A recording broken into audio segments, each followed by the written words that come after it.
Hello, Anne. How are you doing? Thanks for doing this. So today we're chatting about Accelerate, and I'm going to take the little overview from the website because I think it's well written and it gives anyone a brief overview. Accelerate 2025, grow your business and lead the change. Castlebar Chamber annual flagship event, 3rd of September in Brafey House at 6:30.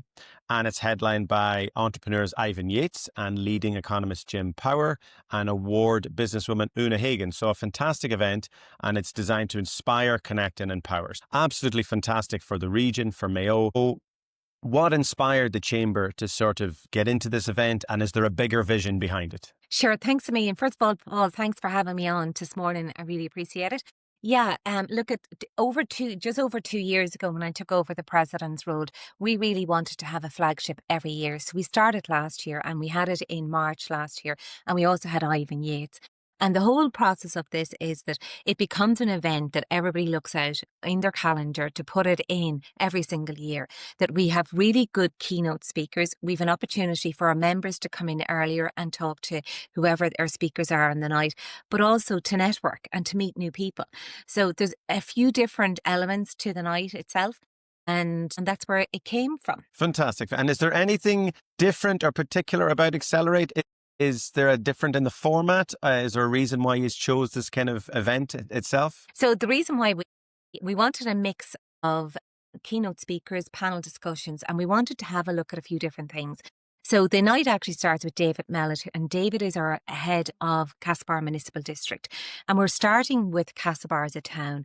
We're looking at the development of it, what's already happened, where our weaknesses is in the town and where our strengths are in the town, and what's about to happen in the town in relation to plan permission. Then I come on and I do a short interview with Ivan Yates, again about Castlebar town, about the Chamber, about where we fit into Castlebar town. And then we've Jim Power, the economist, coming down, and he's going to start talking about, first of all, Ireland as a whole, then about the Western region and about Castlebar. And what we really want to do is connect not just Castlebar, but all of Mayo to the Western region and then to Ireland itself and where our opportunities is. And we've then invited three panel discussions. We've John O'Shea from Meisner, we have Dr. Orla Flynn from ATU and Noel Brett from Revenue. They all have a common thread. Two of them is originally from Mayo, and they are all connected with businesses in Castlebar. And that's really important. But we're talking about the culture change, because there's always change. And I strongly believe that if you're not changing, we're going out of date. If you go out of date, you go out of business. And then we're finishing with Oonagh O'Hagan from Mars Pharmacy. And Oonagh is an incredible woman who has come across loads and loads of challenges. And she's going to tell us about how she had challenges and also how she has changed her business to meet the new demands of her new customers and her existing customers in it. So we're trying to go across sectors to have a look at, from a pharmaceutical company, from manufacturing, from revenue, which is government led, from economists in relation to backing up the data, and our own town to see this is where we are. One of our challenges in Castlebar is to get the people of Castlebar to believe that Castlebar is an amazing town. Far away hills are always greener. That's a very powerful last line. I mean, just to make a note of it. Indeed, I could go on a bit of a rant, but it is amazing when you read business books and business development. It's obviously a very complex thing. The rules and almost to build a town or a region, they're almost the same principles. And of course, in every business book I've ever read, there is always that annoying chapter on mindset, on self-belief, on confidence. And it's frustrating as years go by in the sense that there is a real truth to it. I mean, growing a business is insanely difficult. Essentially to grow a town is really an ecosystem of businesses, even getting larger. And then of course that gets into, if towns are growing, regions can grow. But you're quite right. If there's an energy or a belief missing in the people and in the entrepreneurs, you see it all over the world. Towns can actually veer off. Towns that were once booming in growth can just actually go into declines. Yes, for a town or a region to really believe that we can become much more than we are is very powerful. And I think that's why events like this are fantastic. So To put you on the spot slightly, I've seen the list of speakers and panelists. Is there any perspective or individual you're quite excited about, or something that you think the viewers will get a real kick out of? I think they're all actually. I just had a quick look to see how many awards did Castlebar win actually, Paul. And we won the best town to work from home in Ireland. We won the best work-life balance in Ireland, and we won the Rising Star Award as well as Tidy Towns. I had to have a quick look just to see exactly what Sure. we'd won. So when I look at leadership, I look at the Cotter model. I'm a lecturer as well as self-employed, and I love the Cotter model of change management. So when I look at that, I look at clear communication, I look authenticity, celebrating milestones and clear communication. So for me, a Okay. good leader, it has those. And Oonagh O'Hagan is that for me. And that's why Okay. I've invited Oonagh. I know her personally, I work in her business for her, but I just know she's a really strong leader and she's so authentic. She has never changed her personality, no matter how big her business has got. So I really wanted Oonagh. And for that reason, I love Jim Power in the sense that he can back up the data. And sometimes we need evidence. Oonagh, I think, goes from the heart, just like myself. And I think Jim brings the evidence to it. Ivan is a fantastic guy to moderate. He came last year. He's been phenomenal through He's the last few fantastic. years Yeah. with me.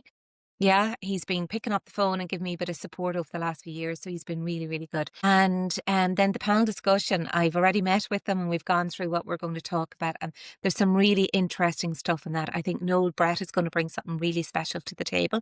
From a revenue point of view, you don't really hear what they're talking about. So he's going to talk about culture change, which is interesting. John O'Shea and Meisner is going to talk about how Castlebar was small enough for them to start in, and is it going to be big enough now as they grow? And then Orla also announced so many developments on the Castlebar campus. So it's hard to choose one of them. So Okay, I you think cheated. Very good answer. You cheated the answer. Everyone's amazing, but I'll give it to you. I'll give it to you. But for the people in the seats, what would you want the people in the seats to be leaving the event thinking, or how would you want them thinking differently? Okay, so there's three things I really want them to take away from. First of all, is that the town we live in and we work in is incredible. 70% of the people that work in Castlebar don't actually live in Castlebar. So there's 30,000 people that go through Castlebar town every single day. We've the data to back that up. So we've only 30% of people living in the town. So it brings a lot of businesses to it, but Right. we've an awful lot yet to do to try and get more houses for that, for an extra 70,000 people. Not that everybody wants to live in Castlebar either. So I want them to have a look at the data that proves that Castlebar is a good town, but also to start feeling it, that it is. Oh, The second thing I want for them to take away is to elevate your business. Put down the foot. It's now time to be brave. It's time to be bold in our businesses and stop thinking and start going. Sometimes we just don't know the answer to every single question when we start, but just start. Just start with the single step. And the third thing I really want people to take away from is that, the chamber is there to support, but unless the chamber is strong, we don't have a strong enough voice at government level, at local authority level. So when I took over as president, we were just under 2% of businesses as members. We're now rating around 26% of businesses are. So we've a long way yet to go. We're celebrating our win that we've got this far, and it's probably the highest we've ever had. But the stronger your chamber is, the more support it is for your business. So they're the three takeaways that I really want people to take. And the second one, the bold and the brave, that's why we pick those speakers to kind of give people that push, the supportive push, the hand under the shoulders and just kind of push them on into their business. And to dig into that further, because I feel like most businesses don't they know it, but they don't know it truly, if that makes sense. So when you say that when the chamber is powerful, it helps its voice at government level, can you just speak to that a tiny bit more? Sure. For example, Michael McGrath was Minister of Finance, and we had a private meeting with him in Breaffy House, and then Jack Chambers came in as Minister of Finance, and Dara Cleary, and at the time Senator Lisa Chambers. I got a call to say, listen, they're in town. Do you want to meet them? I said, absolutely. So first, it was a really iconic moment for the chamber because we had our office for the first time and we were able to do that. So we sat across from them and we said, listen, these are the challenges of our members in Castlebar. We asked them about the VAT rate for hospitality. They didn't listen to us. There's a sense that they may do this again. We asked them for funding for our town. We actually got it. And around Christmas, we got that through Alan Dillon, actually. But Minister of Finance gave us that. So we get in front of them and we say, listen, this is really what we need. This is what we're looking for. And then from a local government point of view, we had two different groups that needed a little bit of support. One of them actually was Market Square. So what we did was we brought our members that are on Market Square and connected to Market Square for a meeting with the town manager and said, listen, this is our problems with it. And actually one of the things which was really interesting was that our members told us that the traffic is going the wrong way on the one-way street. Nobody knew about it. He was like, what? What do you mean they're coming down it? They're supposed to go up it. They said, yeah, it happens 2 or 3 times a week. Another person at our meeting said, you know, the trees, they're beautiful. Yeah, he said, they're lovely. He said, but they're blocking our light. So they're being cut actually the first week in October, last week in September, beginning of October, because nobody knew that they were blocking all the office lights on the top floor of the buildings. And it's also affecting their Wi-Fi. So nobody knew that. And then we had another group, and that group, a street in Castlebar wanted a pedestrian street, and now they're getting it because we facilitated that. So we're facilitating business needs all the time because, you know, instead of the local authority going to like 450 businesses, we reckon there is in town, they come to one person. And then we manage that.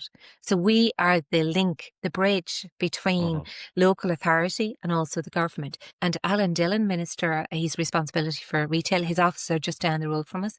He's been a member of Castlebar Chamber for years. And he's one of the first few people that came into the office, I think, on his first day of appointment. He came in as minister and signed our visitors book. So we have an open door and an ear to government and influencers, and we use that as best we can. But unless our members are telling us what they want, we don't know. And unless you're a member, your voice isn't going to be heard. Well, fantastic, Anne. And so I suppose to sort of veer into, you know, to go back to the event, because that's what this is about in the sense that, so Accelerate is, of course, a perfect event to bring all this together, to bring people who are curious, to bring businesses. So a big part of events like this is the sense of community or collaboration in the room. So how important is that sense of community and collaboration to the chamber? But I guess you've sort of outlined it there. But just that last drive, that if people have concerns or ideas, this is a perfect event for them to come along and meet other people and share their sort of ideas. Yeah. So first of all, our members are coming between 5 and 5:45. So they get VIP access and they get access to all the speakers for 45 minutes to get their selfies, their photographs. They also get an opportunity to speak to those guests from 5:45 then. And they're also networking with each other and they're and they're having a bit of food and Prosecco's. And then at 5:45, the tea and coffee comes out. And that's for the general ticket person. Yeah. So there is a benefit for being a member. Sure. Yeah. I won't dig in on that. I'll just jump over that one. Yeah. So then the general tours are open for the general ticket person, and then they get to network with our members, with each other as well, with our special guests. We also have the Students of the Year. We're actually nominated for students to receive awards, Leaving Cert students. So they're also going to be there.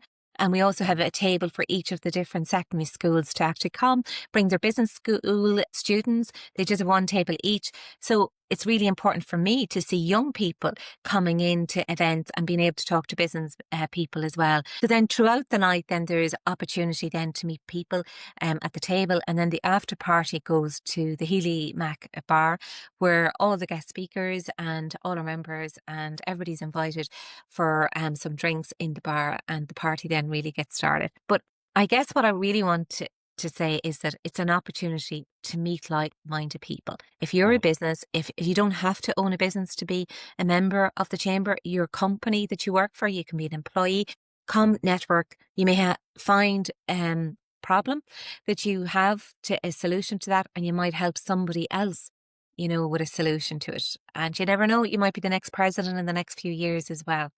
And I couldn't agree more. To actually, I suppose, reiterate that from my own experience, I've been to endless conferences. I usually like to try and go to a large one each year, and I've been doing that for 10, 20 years. And I've been to some massive ones. And events and speakers are fantastic, but I almost say to people listening today, if they're thinking about going, like, don't put your hat too much on the speakers. Speakers are there to kind of to give, you know, excitement and to get you excited about vision and future. But yes, it's the people in the room.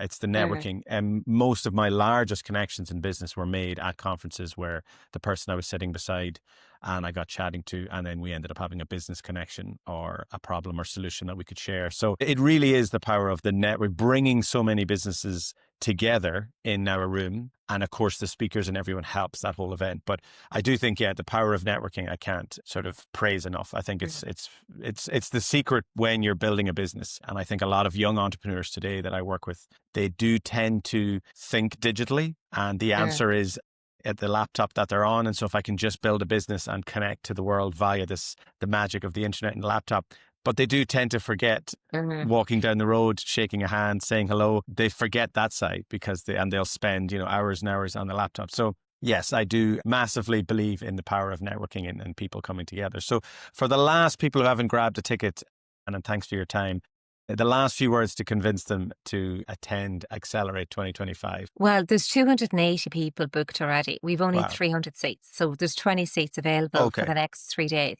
Or 2 days. And so if you want to be in a room with like-minded people, if you want to be inspired, if you want to hear stories of inspiration, but bold, but more importantly, if you just want to sit down and have chats with local people and also people that are selling globally. We've so many of our clients that are selling globally, and maybe bring a problem and a solution to this event. Well, then go on to our website, castlebarchamber.com, and hit Accelerate and get your ticket today. Thank you so much, Paul, for having us. Fantastic. Anne, thank you so much. Yeah, I hope it's a fantastic event. As I said, I was happy to chat to you about it. I've been to Castlebar since I was a kid. All my family are from Castlebar. And it's a town that has so much potential. And I think everyone in Castlebar, it's a common trope that people know about the town, the size, the layout, the way it's done. It's so close to being just one of the best towns in Ireland. So it's a fantastic event. So thank you very much, Anne.